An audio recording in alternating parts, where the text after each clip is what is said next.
আপোনাৰ শিশুটিক স্মাৰ্ট আৰু প্ৰতিভাশালী কৰি তোলাৰ 10টা উত্তম উপায় জানি লওক।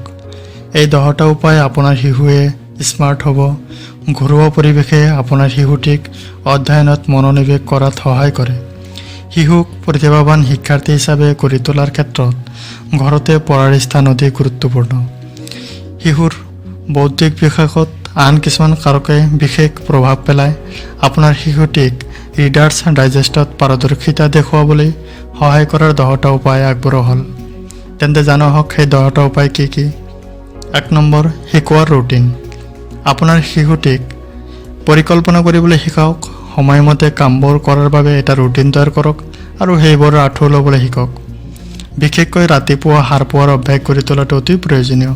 কেৱল সেয়াই নহয়, তেওঁক কিছুমান বিশেষ ঠাইত বস্তু ৰাখিবলৈ শিকাওক। যেনে স্কুলৰ পৰা অহাৰ পিছত বেকপেকটো ৰখাৰ ঠাই ঠিক কৰি লওক, যাতে ৰাতিপুৱা বিচাৰিব নালাগে। 2 নম্বৰ, প্ৰতিদিনে পঢ়াৰ আগতে অলপ মনোৰঞ্জন। স্কুলৰ পৰা আহিয়ে পঢ়া টেবুলত বহি নহয়, কাপোৰ খুলিবলৈ কোৱা, লঘু ব্ৰেকফাষ্ট এটা লওক। পঢ়া টেবুলত বহাৰ আগতে তেওঁক নিশ্চয় মনোৰঞ্জন দিব, হয়তো টেলিভিছন চোৱা বা বাহিৰত অলপ খেলা ধূলা কৰা।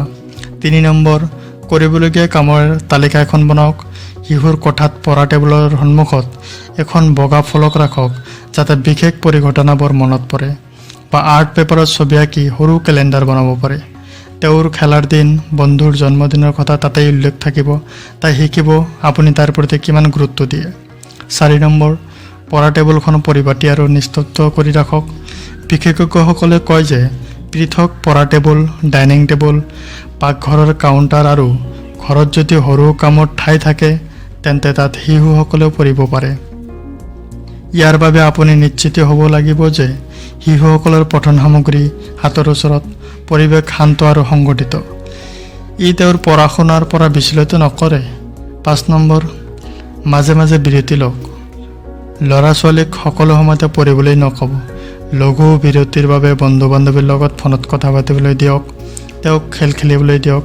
কিন্তু আপুনি দেখিব যে বিচনাত পৰি থকা অৱস্থাত তেওঁ স্মাৰ্টফোনটোতে হেৰাই নাযায় যেন। 6 নম্বৰ, পঢ়াৰ স্থান কেতিয়াবা সলনি কৰক। শিশুৰ পঢ়া কোঠাত যথেষ্ট পোহৰ আৰু বতাহ থাকিব লাগে। কোঠাটোৰ বেৰত ৰং যাতে গাঢ় নহয় তাৰ প্ৰতি লক্ষ্য ৰাখিব।